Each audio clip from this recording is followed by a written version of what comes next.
আল্লাহর কোন বান্দা যদি কোরআন দিয়া মানুষকে হেদায়েতের কথা বলে, উমর রাদিয়াল্লাহু তাআলা আনহু শ্রেষ্ঠ নবীকে কতল করতে গিয়েছিলেন, শেষ পর্যন্ত নবীর আদর্শ ধারণ করেছেন শুধু কোরআনের স্পর্শে। এসে শ্রেষ্ঠ নবীর উপরে যে কোরআন অবতীর্ণ হয়েছে, এই কোরআন যদি কেউ শুনে মানে, আল কোরআনু ইয়াশফাআনি লিল আবদি ইয়াউমাল কিয়ামা, কাল কিয়ামতের মাঠে ওই কোরআন এই বান্দার জন্য সুপারিশকারী হয়ে যাবে।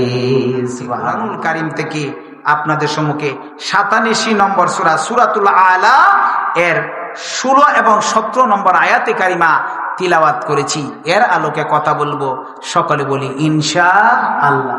মা, আপনি বুঝবেন যে যেদিন আপনার বিবাহ হয়েছে সেদিন থেকে আপনি আর স্বামীর বাড়ি থেকে বাবার বাড়িতে যাবেন এই সময়টা আপনার নাই। এই কারণে নাই যে আপনি স্বামীর বাড়ি থেকে বাবার বাড়িতে যাবেন, আপনি তো সংসার করেছেন, এই সংসারের কোনো ক্ষতি হতে পারে, এই কারণে বাবার বাড়িতে গেলেও স্বামীর প্রাণীর প্রতি একটা টান থাকে, ঠিক কিনা ভাইয়ের আমার? আমরা যারা পুরুষ আছি, আমরা যেখানেই থাকি না কেন, এই বিদেশ থেকে কত কষ্ট করে টাকাগুলা দেশে পাঠাই যেন আমার পরিবার, আমার সন্তানগুলা সুখে থাকে। আর আমরা যারা যে পয়সায় আছি না কেন, আমরা সারাদিন কষ্ট করি যেন আমাদের জীবিকা আমরা যেন নির্বাহ করতে পারি। আলোচ্য আয়াতে কারিমা এত গুরুত্বপূর্ণ সূরা আলা। রাসূল পাক সাল্লাল্লাহু আলাইহি ওয়াসাল্লাম 10টি বছর এই সূরা দিয়া ওই ঈদের নামাজ পড়িয়েছেন। মা আয়েশা রাদিয়াল্লাহু তাআলা আনহা বলেছেন যে আমি শুনেছি আল্লাহর নবী সাল্লাল্লাহু আলাইহি ওয়াসাল্লাম প্রত্যেকটা ঈদেই এই সূরাটা তিলাওয়াত করতেন। বলেন সুবহানাল্লাহ। আপনি যদি মক্কা মদিনা যারা হজ করতে গিয়েছেন, এখনই আপনি কোরআন চার্জ করেন, দেখবেন আব্দুর রহমান আর সুদাইস যখন এই নামাজের ইমামতি করেন, ওই কাবা শরীফের সূরা আলা কখনো রেখে সাধারণত উনি ইমামতি করেন না। এত দামি সূরা, এ থেকে আমি 16 এবং 17 নম্বর আয়াতে কারিমা তিলাওয়াত করেছি। আল্লাহ রাব্বুল আলামিন বলেন, বাল তুসিরুনাল হায়াতাদ দুনিয়া ওয়াল আখিরাতু খায়রুন ওয়া আবকা। আল্লাহু আকবার, লিল্লাহি তাকবীর। সবাই একটু জবান খুলবেন, কারণ আলাম নাজআল্লাহু আইনাইন ওয়া লিসানা ওয়া শাফাতাইন। আল্লাহ বলছেন আজকের তাফসীরুল কোরআন মাহফিলে যারা আসছে এদেরকে আমি জিহ্বা দেই নাই? জিহ্বা দিয়েছেন কে? কথা করতে হবে, কে দিয়েছেন? আল্লাহ। আমাদের ঠোঁট দিয়েছেন কে?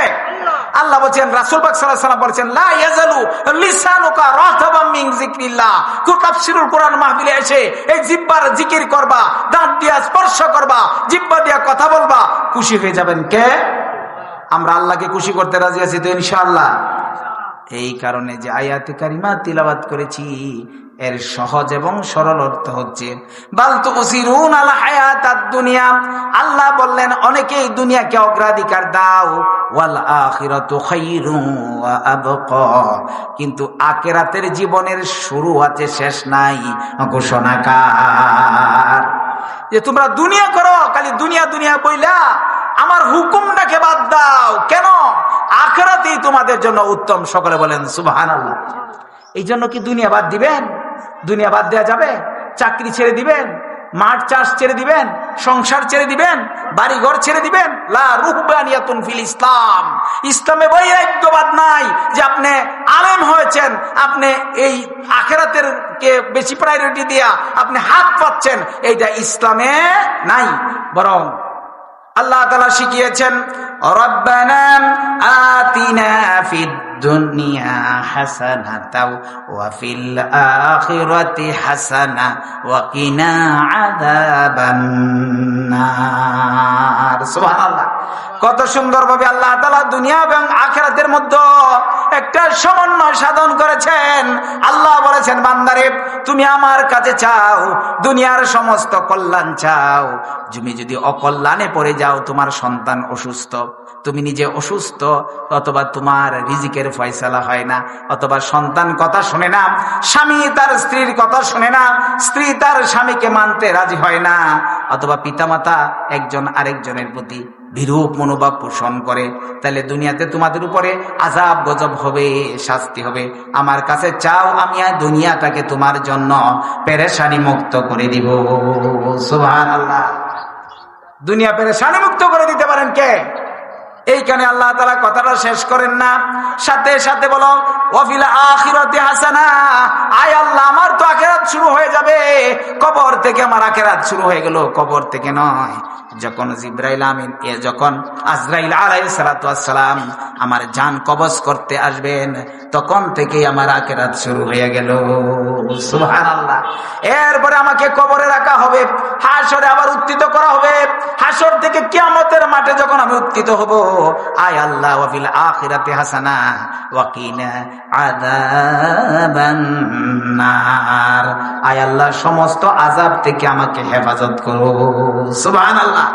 যে মৃত্যু থেকে শুরু করে অনন্ত অনাদিকাল, যার শেষ নাই, সমস্ত জীবনটা যেন আমি আল্লাহ, যেটা শুরু আছে শেষ নাই, এটি হলো মৃত্যুর পরের জীবন। বলেন সুবহানাল্লাহ। এই মৃত্যুর পরের জীবনটা যেন আমার ভালো হয়, এই কারণে আমরা কতদিন এই দোয়াটা আল্লাহর কাছে করেছি, করি নাই। কারণ আমরা আমাদের এই অনুভূতি নাই, এই কারণে দুনিয়াতে যত সব পেরেশানি এবং আখিরাতের অবস্থা আল্লাহই ভালো জানেন। আমি যেখানে কথা বলছিলাম, এটা হচ্ছে 87 নম্বর সূরা আলা এর 16 এবং 17 নম্বর আয়াতে কারিমা। এবার যদি আমরা আসি যে এই আয়াতে কারিমা কেন আল্লাহ তাআলা অবতীর্ণ করেছেন, একটু আমরা জানি। আলা শব্দের অর্থ হচ্ছে উপর। এই সূরাটা কেউ যদি তিলাওয়াত করে, আল্লাহ তাআলা তার মর্যাদা বাড়িয়ে দিবেন। বলেন সুবহানাল্লাহ।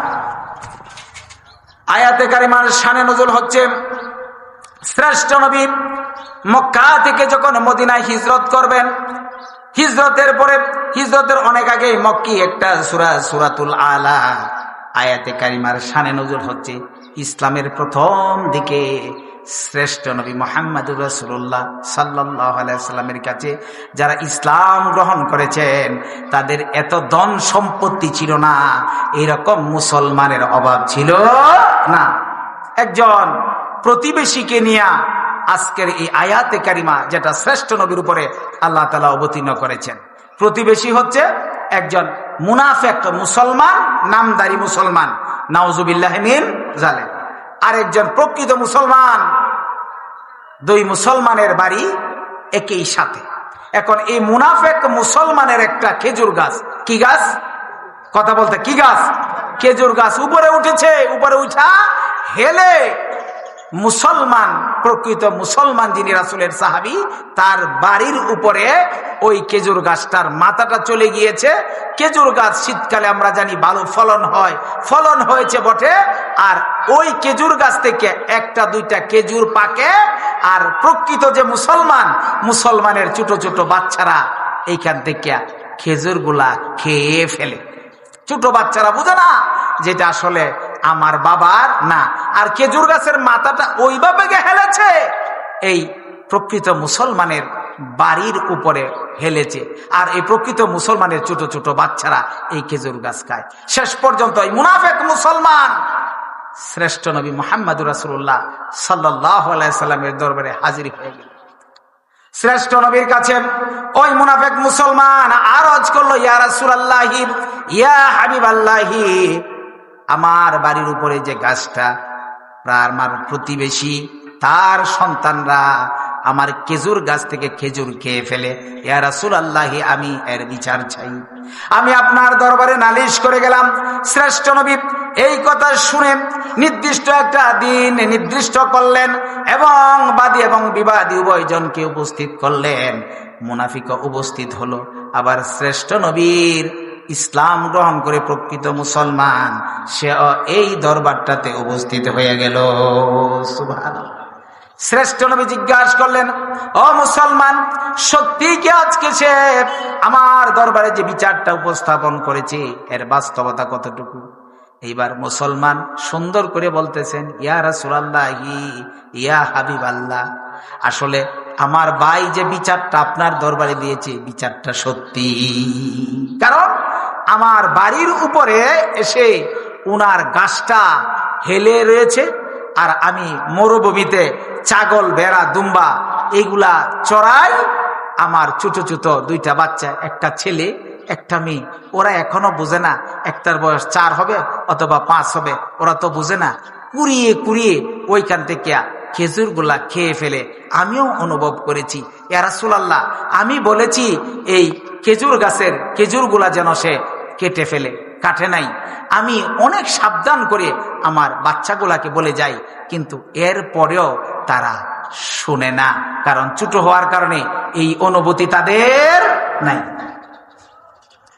এই কথা বলে ওই মুসলমান দুটো সন্তানকে ডাক দিয়েছে, বাবারা কোথায় আসো, আজকে তোমাদের নামে নালিশ উপস্থাপন করা হয়েছে দরবারে নবীতে। এই নালিশ এতটুকু যদি স্বীকার করে ওই মুনাফেক মুসলমান তো বলার প্রয়োজন ছিল, আমি ছোট্ট বাচ্চাদেরকে মাফ করে দিলাম, বলার দরকার ছিল, কিন্তু বলে নাই। কি করে নাই? বলে নাই। সে আরো কঠোর ভাব নিচ্ছে, সে এর বিচার চায়। রাসূল পাক সাল্লাল্লাহু আলাইহি সাল্লাম তাকিয়ে দেখলেন একটা ভাই একটা বোন ও তার পিতা যখন ডাক দিয়েছেন, শ্রেষ্ঠ নবীর কথা শুনেই দুইটা বাচ্চা হাত চিবাতে চিবাতে শ্রেষ্ঠ নবীর দরবারে চলে এসেছেন। বলেন সুবহানাল্লাহ। মুনাফিকের ভিতরে কোনো দয়া নাই, কোনো মায়া নাই। দুটো বাবু এসছেন, দুইটা বাচ্চা এসেছেন, এবার শ্রেষ্ঠ নবী তাদেরকে আদর করলেন। শ্রেষ্ঠ নবী তার স্বভাব সুলভ উদার্য ছিল, ছোট বাচ্চাদেরকে দেখলে তার মাথায় হাত বুলিয়ে দিতেন। শ্রেষ্ঠ নবী আগেই সালাম দিলেন, দুটো বাচ্চা সালামের উত্তর দিল। বলেন আল্লাহু আকবার। দুটো বাচ্চা যখন সালামের উত্তর দিল, শ্রেষ্ঠ নবী চোখের পানি আর সংবরণ করতে পারছেন না। শ্রেষ্ঠ নবী দুটো বাচ্চাকে দিলেন অনাহারে, অর্ধাহারে। বাচ্চা দুটোর শরীর স্বাস্থ্য তেমন ভালো না।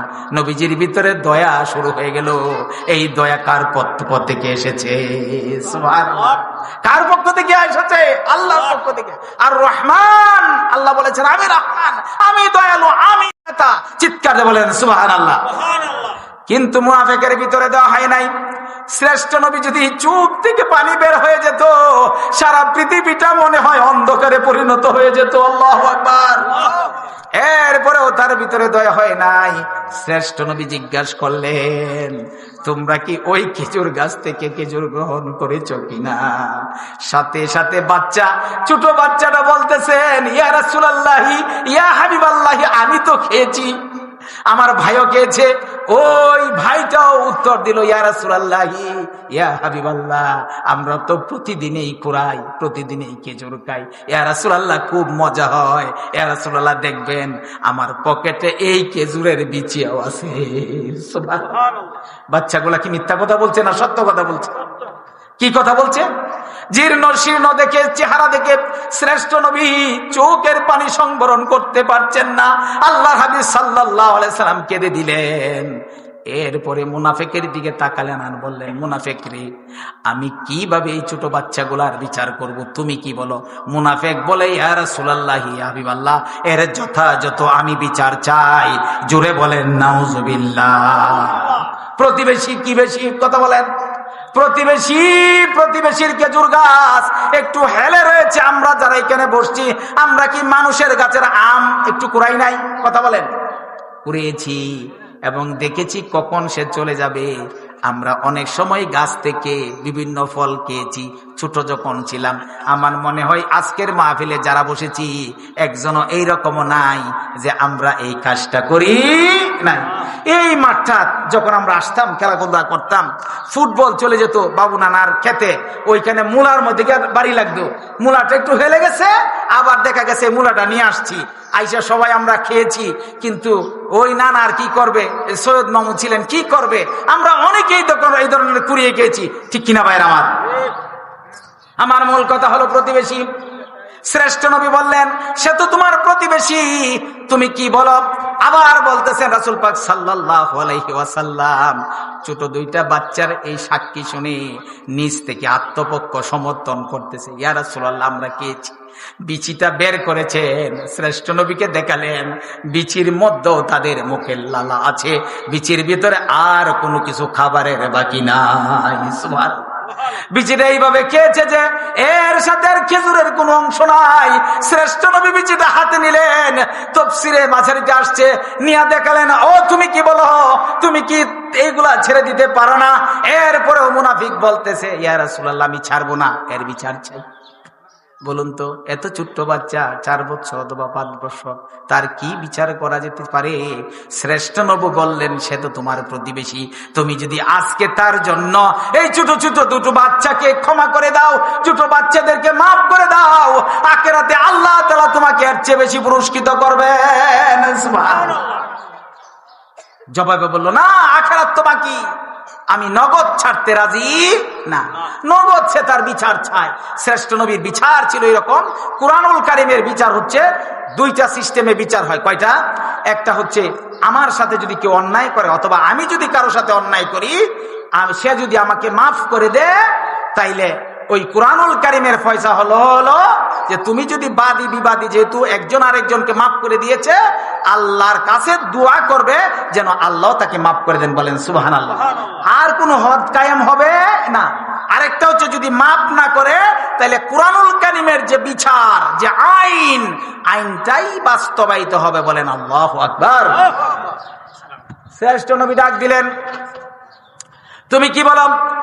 এইবার শ্রেষ্ঠ নবী বললেন, ও মুসলমান, তুমিও তো মুসলমান, তুমিও মুসলমান, তোমার প্রতিবেশী ছোট ছোট 2টা বাচ্চা বুঝে নাই, তোমার খেজুরগুলা খেয়ে ফেলেছে, তুমি কি মাফ করতে পারো না? শ্রেষ্ঠ নবী বাবুগুলাকে হাতে নিলেন, তার মাথায় হাত বুলাচ্ছেন। শ্রেষ্ঠ নবীর চোখ দিয়া পানি সংবরণ করতে পারছেন না, পানি আসতেছে। এরপরেও বলে আমি মাফ করব না। আল্লাহ বললেন, জিবরাইল তুমি যাও, এখানে যা সংগঠিত হচ্ছে আমি আরশের মালিকার বরদাস্ত করি না। সুবহানাল্লাহ। জিবরাইল আমিন আলাইহিস সালাতু ওয়াস সালামকে দিয়া আল্লাহ রাব্বুল আলামিন পাঠিয়ে দিলেন। শ্রেষ্ঠ নবীর দরবারে এসে জিবরাইল বললেন, আয়াতে কারিমা শোনালেন, বাল তুসিরুনাল হায়াতাদ দুনিয়া ওয়াল আখিরাতু খায়রুন ওয়া আবকা। তুমি যদি দুনিয়ার মানুষের জন্য কিছু ছেড়ে দাও, আল্লাহ তাআলা এর চেয়ে বড় উত্তম যাজা তোমাকে আখিরাতে দিয়া দিবেন। সুবহানাল্লাহ। দেওয়ার মালিক কে? এই জন্য আমরা দুনিয়াকে বেশি অগ্রাধিকার দিব না, আখিরাতকে। কথা বলতে হবে। আখিরাত যার কি আছে? শুরু আছে, শেষ নাই। যার কি আছে? শুরু আছে, শেষ নাই। এই ঘটনা শ্রেষ্ঠ নবীর কাছে হযরত আবু বকর রাদিয়াল্লাহু আনহু চলে আসলেন। আয়েশা বললেন, ঘটনা দেখলেন আর শুনলেন এবং পর্যবেক্ষণ করলেন, কিন্তু মুনাফিক তাকে মাফ করবে না। এখন কি করবে? তাদেরকে হাত কেটে ফেলবে। হযরত আবু বকর রাদিয়াল্লাহু আনহু বললেন, আমি সব শুনেছি, সব দেখেছি, সব জেনেছি। ইয়া রাসূলুল্লাহ, এই মুনাফিককে জিজ্ঞাসা করেন তার খেজুর গাছের দাম কত? তার খেজুর গাছের দাম কত? মুনাফিক বেশি দাম হাঁকালেন। হযরত আবু বকর রাদিয়াল্লাহু তাআলা আনহু সাথে সাথে উত্তর দিলেন, আমি এই টাকা দিয়ে এই খেজুর গাছটা কিনে নিলাম। আল্লাহু আকবার।